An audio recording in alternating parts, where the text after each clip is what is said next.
তুমি ঠিক আছো? ডাক্তারবাবু কি হয়েছে? গৌরী, আমি সব কেমন ঝাপসা দেখছি গৌরী। ডাক্তারবাবু, ডাক্তারবাবু কি হচ্ছে আমাকে বলো। ও ডাক্তারবাবু, চোখ খোলো না। ডাক্তারবাবু, ও ডাক্তারবাবু।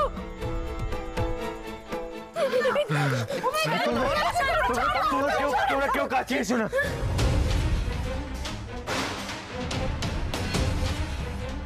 তোমরা যাও এখান থেকে, না হলে তোমাদেরও রোগটা হয়ে যাবে।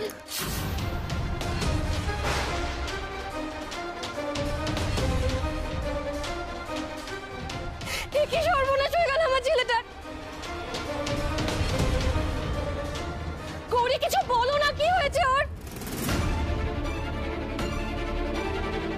ও দেবো, এক্ষুনি ডাক্তারকে খবর দে। আরে ঈশান কি এখানে এভাবে পড়ে থাকবে নাকি? ওকে ঘরে নিয়ে যাওয়ার ব্যবস্থা করো। ডাক্তারবাবুর কাছে এসো না।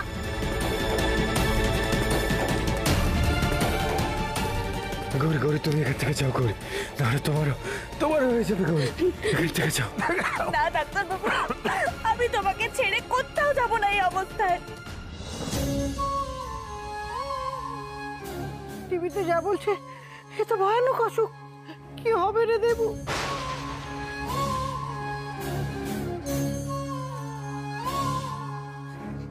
এই ঠাকুর, হে মা ঘন্টা কালী, তুমি আমার ছেলেটাকে ভালো করে দাও। আমার ছেলেটাকে রক্ষা করো, তুমি রক্ষা করো মা। বর্দি ভাই শোনো, তুমি এভাবে ওর সামনে কান্নাকাটি করো না।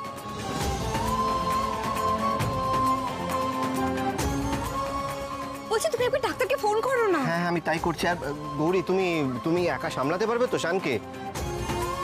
সামনে তোমার অনেক বড় পরীক্ষা গৌরী, তার জন্য মানসিকভাবে প্রস্তুত হও। পারতেই হবে ছোটকা, আমি পারবো, আমি আছি ওর সঙ্গে।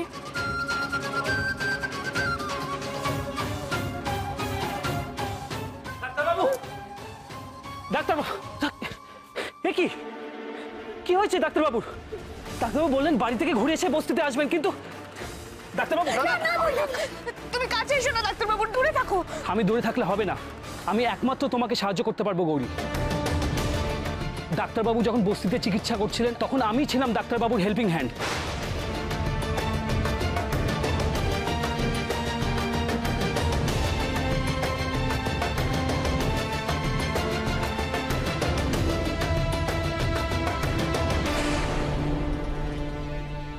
শোনো, আমি জানি এখন কি করা দরকার। তুমি যদি ডাক্তারবাবু সেবা করতে চাও তাহলে তোমার নিজের সেফটির খেয়াল আগে রাখতে হবে।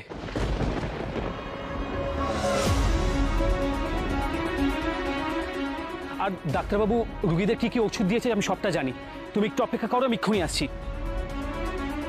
আর হ্যাঁ, ধরো এটা, ধরো এটা মাস্ক আছে, এই মাস্কটা পরে নাও আর চোখে মুখে এক ফোঁটা হাত দেবে না।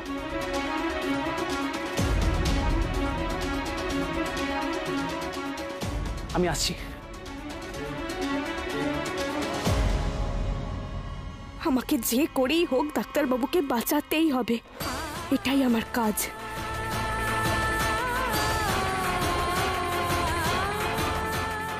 আপনি এসব কি করেছেন?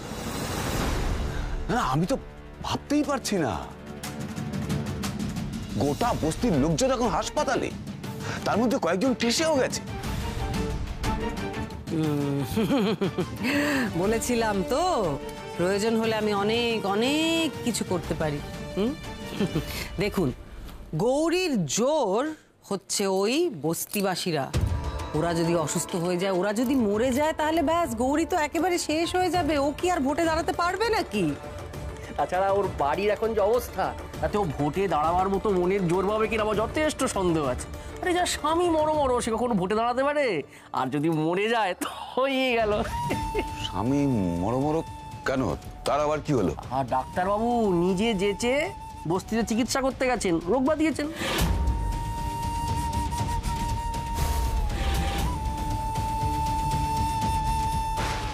বাড়িতে তো কান্নার রোল পড়ে গেছে। আচ্ছা, যদি ডাক্তারবাবু মরে যায় তাহলে কি সৌজন্যবোধ দেখিয়ে আমাদের একটা মালা দিয়ে আসা উচিত? হ্যাঁ, চুপ করো, একদম এই ধরনের কথা বলবে না।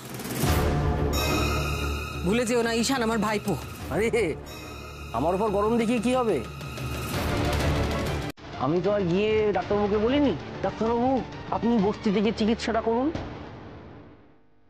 উনি যে চেয়ে বস্তিতে চিকিৎসা করতে গিয়ে রোগটা বাঁধিয়েছেন, সেটাই স্বাভাবিক। উনি যদি না যেতেন তাহলে এটা আর হতো না।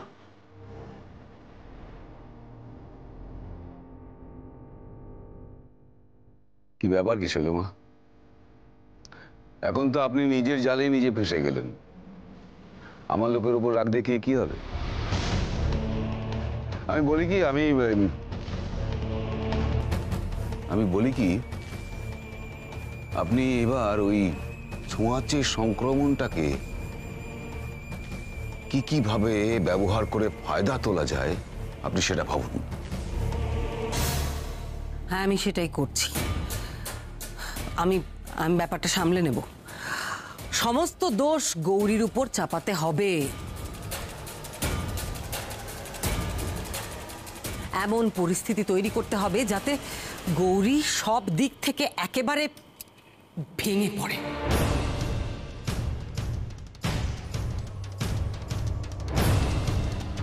গৌরী, এই ওষুধগুলো হ্যাঁ, এই ওষুধগুলো দিনে 3 বার করে দেবে। ধরো, ডাক্তারবাবু 3 বার করে খাওয়াবে। রাখো রাখো। আর ইঞ্জেকশন কখন দিত ডাক্তারবাবু? হ্যাঁ, এই ইঞ্জেকশনগুলো দিনে 2 বার করে দেবে। ধরো এটা। দেখো, ডাক্তারবাবু ঠিক যেভাবে পেশেন্টদের যেমন করে ওষুধ আর ইঞ্জেকশন দিয়েছিল, আমি কিন্তু মনে করে ঠিক সেইভাবেই তোমাকে বুঝিয়ে দিলাম। আপাতত এইভাবে চলুক, ততক্ষণ তো অন্য ডাক্তার চলে আসবে, তিনি যেটা ভালো বুঝবেন তখন সেটা করবেন। কিন্তু কখন আসবে মইনাক? ছোটকা তো সেই কখন গেছে, এখনো তো কোনো ডাক্তার এলো না। আসলে হয়েছেটা কি, ক্লাব ঘরে রুগীদের এতটা চাপ, ওখান থেকে কোনো ডাক্তারই আসতে পারছেন না। তবে আমি হসপিটালে খবর দিয়েছি, ওখান থেকে একজন আসবেন বলেছেন। আচ্ছা গৌরী, তুমি ওষুধগুলো ঠিক করে বুঝে নিয়েছো তো? ডাক্তারবাবু এই ওষুধ আর ইঞ্জেকশনই ইউজ করছিলেন ট্রিটমেন্টের জন্য। আমি বুঝতে পেরেছি, আমার কোনো অসুবিধা হবে না। খালি আমি এটা বুঝতে পারছি না, যে মানুষটা এত সাবধানী, তার কি করে এরকম হলো? মা গো, তুমি আমার কি পরীক্ষা নিচ্ছ মা? গৌরী, একটু মায়ের উপরে ভরসা রাখো না, দেখবে মা ঠিক বিপদ কাটিয়ে দেবে। আর সব থেকে ইম্পর্টেন্ট হচ্ছে তুমি কিন্তু সাবধানে থাকবে, কারণ এটা মারাত্মক ছোঁয়াচে রোগ। মাস্ক না পরে কিন্তু কোনো কাজ করবে না, আর সারাক্ষণ পারলে হাতটা ধুয়ে নেবে সাবান দিয়ে। আমি সব জানি মৈনাক, ডাক্তারবাবুকে সাহায্য করতে গিয়ে আমি অভ্যস্ত হয়ে গেছি।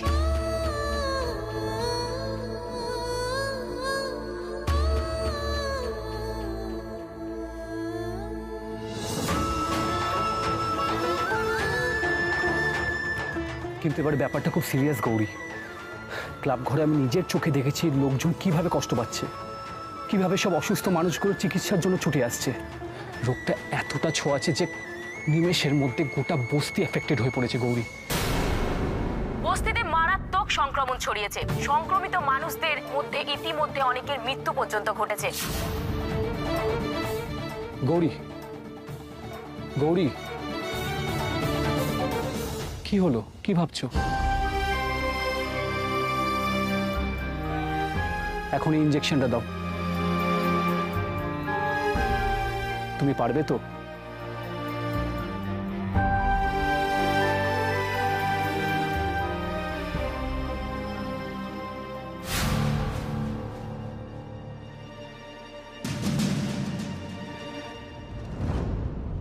এ কি, তোমার হাত কাঁপছে কেন? গৌরী, তুমি এইভাবে ইঞ্জেকশনটা দেবে কি করে? গৌরী, মনটাকে একটু শান্ত করো, একটু শক্ত করো। পাগো, এ কি হলো মা?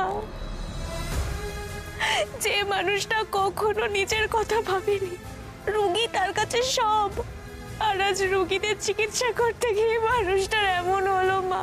শান্ত হও গৌরী, ডাক্তারবাবুর কিচ্ছু হবে না। তুমি যদি নিজেকে একটু স্টেডি রাখতে পারো, একটু মনটাকে শক্ত করতে পারো, তুমি দেখবে সবটা ঠিক হয়ে গেছে। কোনো চিন্তা করো না প্লিজ। মা এতটা নিষ্ঠুর হতে পারেন না।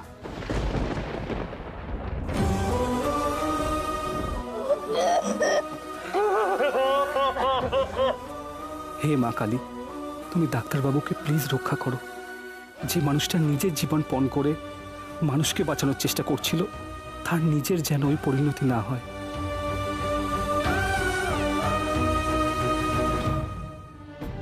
ইনজেকশন কিভাবে দিতে হয় আমি তোমাকে সেটা শেখাবো। তোমাকে এই সব কিছু শিখতে হবে গৌরী, আর আমি তো আছি তোমার পাশে। আমি কখনো ভাবিনি যে তোমার শেখানো বিদ্যা তোমার উপরেই প্রয়োগ করতে হবে। গৌরী, এখন আর সময় নষ্ট করে লাভ নেই, এখন প্রত্যেকটা মোমেন্ট ক্রুশিয়াল। তুমি ইনজেকশনটা দাও প্লিজ। আমি পারবো, আমাকে পারতেই হবে।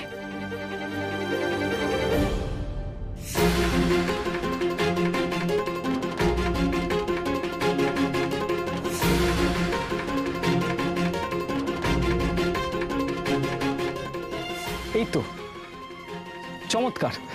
আমি তোমায় বলেছিলাম না গৌরী, তুমিই পারবে প্রপার সেবা যত্ন করে ডাক্তারবাবুকে ভালো করতে। ডাক্তারবাবু, আস্তে আস্তে। ডাক্তারবাবু,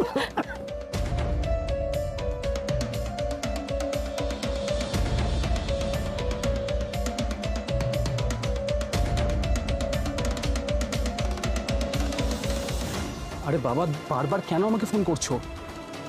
আমি জানি আমাকে ওখানে দরকার। এখনো ডাক্তারবাবু ঠিকঠাক স্টেবলই নয়, কোনো ডাক্তারও আসেনি দেখার জন্য। আমি এই অবস্থায় একা কি করে রেখে যাই? একটু ডাক্তারবাবু স্টেবল হয়ে যাক, আমি আসছি আমি, একটু ওয়েট করো।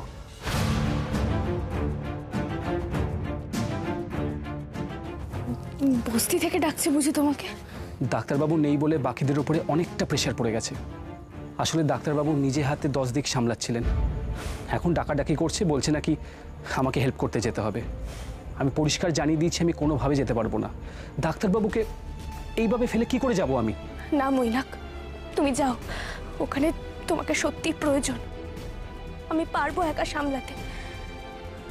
এর আগে একবার তো আমি ডাক্তারবাবুকে মৃত্যুর মুখ থেকে ফিরিয়ে আনতে পেরেছিলাম, এবারেও পারবো। আর তাছাড়া ওষুধ ইনজেকশন সবই তো দেওয়া হলো, আমিও তো পাশে আছি। তুমি সত্যি পারবে তো একা সামলাতে? ডাক্তারবাবুর কোনো ক্ষতি আমি হতে দেব না। আমার সিঁদুরের জোর এত ঠুনকো নয়। বেশ, তাহলে আমি এখন যাচ্ছি। গৌরী, কোনো রকম দরকার হলে কিন্তু আমাকে ফোন করবে, মনে থাকে যেন।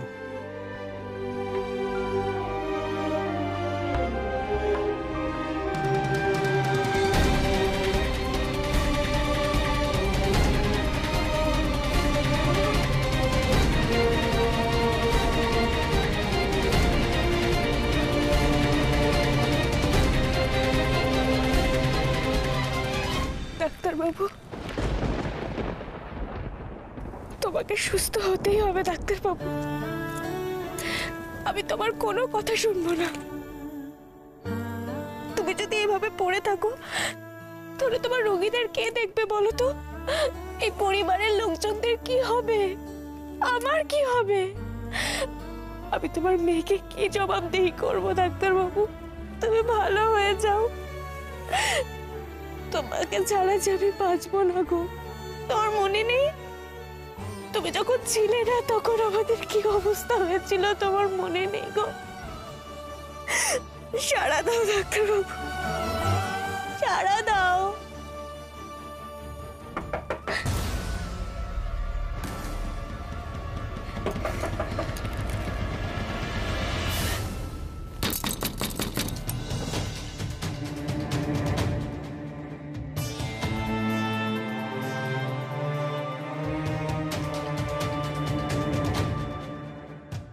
কি আপনি এখানে? তুমি যা অবস্থা করছো, তুমি যা করে বেড়াচ্ছ, আমি না এসে তো কোনো উপায় দেখছি না। মানে কি বলতে চাইছেন আপনি? দেখুন শৈলমা, দয়া করে এখানে কোনো অশান্তি করবেন না। ডাক্তারবাবুর শরীর প্রচন্ড খারাপ। আচ্ছা আমাকে একটা কথা বলো তো গৌরী, এই যে ঈশান এত অসুস্থ, ওর এত শরীর খারাপ, এর জন্য দায়ী কে?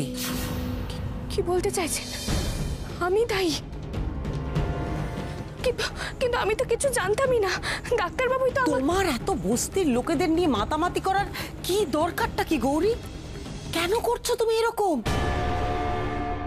তুমি দেখতে পাচ্ছ না, বুঝতে পারছো না তোমার এই জেদের জন্য কত বড় ক্ষতি হয়ে যাচ্ছে আমাদের সবার, এই পরিবারের? আজকে তোমার জেদের জন্য শুধু ঈশানই বিপদে পড়েনি, এই আমাদের গোটা পরিবার বিপদের মুখে পড়েছে। আরে বাড়িতে এত বয়স্ক মানুষেরা আছে, ছোট ছোট বাচ্চারা আছে, তাদের কথাও কি তোমার মাথায় একবারও এলো না গৌরী? অবশ্য তোমার আর কি, এই বাড়ির কারোর কিছু হয়ে গেলে তোমার কি কিছু যায় আসে নাকি? তুমি তো শুধু সবার সামনে এটাই প্রমাণ করবে, এটাই বলে বেড়াবে যে তুমি কত মহান জননেত্রী তুমি। লোকের মুখে মুখে তো এটাই বলা হোক তুমি চাইছো যে গৌরী এত মহান যে ও বস্তিবাসীদের পাশে থাকার জন্য নিজের স্বামী, নিজের বাড়ির লোকেদের পর্যন্ত মৃত্যুর মুখে ঠেলে দিতে পারে। শোনো গৌরী, একটা কথা ভালো করে বুঝে নাও, তুমি জননেত্রী পরে হবে, আগে নিজের সংসারটা সামলাও, বুঝেছো? বুঝতে পারছো তো কি অবস্থা? ভালো করে ভেবে নাও, তুমি ভোটের প্রচারে, ভোটের মিছিলে পা মেলাবে, নাকি এই বাড়ির বাচ্চাদের শেষ যাত্রায় তুমি যাবে, সেটা ভেবে নাও ভালো করে।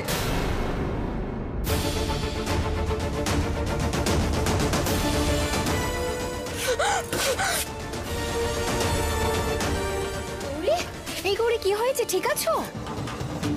এইভাবেই প্রতিদিন গৌরীর কানে একটু একটু করে বিষ ঢালবো, যাতে ও আস্তে আস্তে একেবারে ভেঙে পড়ে। ছোট কাকিমণি, স্কুলের বাচ্চাদের এক্ষুনি ছুটি হবে, তুমি ওদের একদম বাড়ি এনো না, ওদের নীলাদিদের বাড়িতে দিয়ে এসো। যতক্ষণ এদিকের অবস্থা ঠিক হবে ওরা ওখানেই থাকবে। যাও ছোট কাকিমণি, দেরি হয়ে যাবে। আমি যাচ্ছি, তুমি শান্ত হও, আমি যাচ্ছি। আমি কি করে শান্ত হব? কি করব, কোথায় যাব, আমি তো কিচ্ছু বুঝতে পারছি না। মা গো, তুমি আমার একমাত্র ভরসা, সবকিছু শেষ হয়ে যাচ্ছে মা।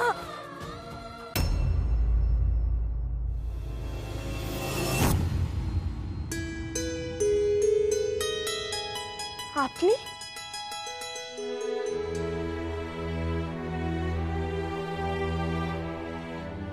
আমি তো তোমায় আগেই বলেছিলাম গৌরী, আমি আবার আসবো। আপনি কে বলুন তো? আপনি সেদিন অনেক বড় একটা পরীক্ষার কথা বললেন, আর আজ আমি সেই পরীক্ষার মুখে দাঁড়িয়ে যেদিকেই তাকাচ্ছি শুধু অন্ধকার দেখতে পাচ্ছি। আমি বুঝতে পারছি না এর থেকে মুক্তির উপায় কি, কোন পথে গেলে একটু আলো দেখতে পারবো। তুমি কেন আমার কথা শুনলে না গৌরী? কেন ধরলে না কর্মযোগের পথ? আমি আপনার কথা সত্যি কিচ্ছু বুঝতে পারছি না, আর ঠান্ডা মাথায় ভাববো আমার মনের অবস্থা সেরকম নয়। আপনি আমাকে বলুন কি করতে হবে, আপনি যা বলবেন আমি তাই করব, আমি সব করতে রাজি। শুধু আমার স্বামীকে বাঁচাতেই হবে, আর বস্তির মানুষগুলোকেও। এই যে আপনি কর্মযোগের কথা বলছেন, সেটা কি আমাকে বলুন। যে কর্ম তুমি পারো সেই কর্ম দিয়েই তোমাকে তোমার অভীষ্টে পৌঁছতে হবে গৌরী। তোমার থেকে ভালো ভেষজ বানাতে আর কেউ পারে না গৌরী। দাঁড়াও,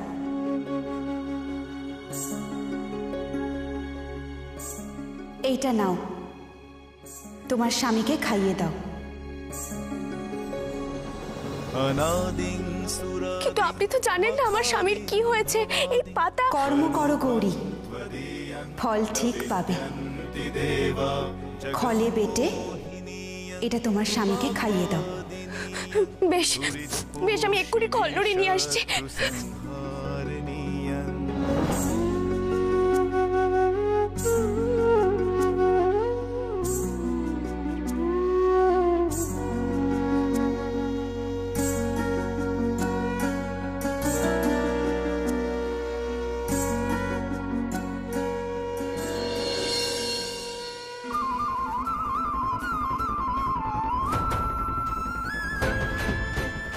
কি এবারেও না বলে চলে গেল? এক্ষুনি এটা ডাক্তারবাবুকে বেটে খাওয়াতে হবে।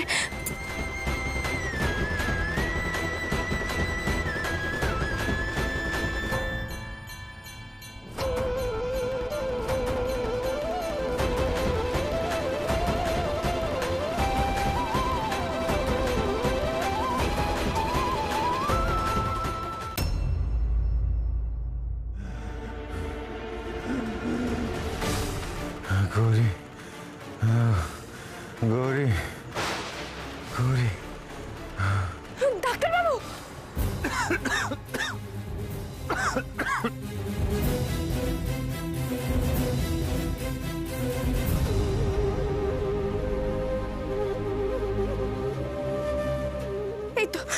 তো ডাক্তারবাবু, আমি এসে গেছি। একটু হাঁ করো তো দেখি। ওঠো।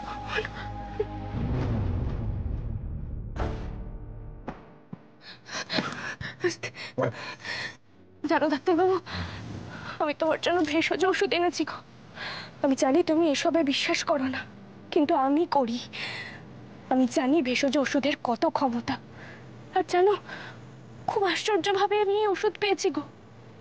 আমি আমি কিচ্ছু বুঝতে পারছিলাম না আমি কি করব, তোমাকে কি ওষুধ খাওয়াবো। মায়ের আশীর্বাদে আমি এই ওষুধ পেয়েছি গো। দেখবে তুমি এবার সুস্থ হয়ে যাবে ডাক্তারবাবু, ঠিক সুস্থ হয়ে যাবে। জানো কিভাবে পেয়েছি? আমি মন্দিরে গিয়ে খুব কান্নাকাটি করছিলাম গো। তখন এক ভদ্র মহিলা এলেন, উনি এসে আমাকে এইসব দিলেন।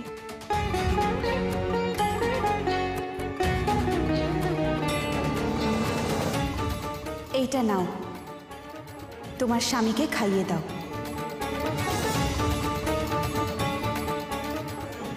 কিন্তু কি আশ্চর্য জানো, উনি যে কখন চলে যান আমি টেরই পাই না।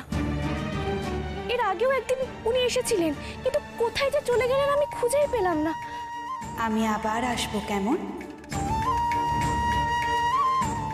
এ কি, উনি কোথায় গেলেন? যাই হোক, উনি বলেছেন গো মায়ের নাম করে তোমাকে এই ওষুধটা খাইয়ে দিতে, তুমি একদম সেরে যাবে। ও ডাক্তারবাবু, তোমার কি একটু ঠিক লাগছে? বলো না গো। কি ডাক্তারবাবু, কি হচ্ছে? কষ্ট হচ্ছে? ও ডাক্তারবাবু, এই ওষুধটা খাওয়ার পর তো আরো শরীর খারাপ করছে তোমার। ও ডাক্তারবাবু, খুব কষ্ট হচ্ছে। কি হচ্ছে ডাক্তারবাবু?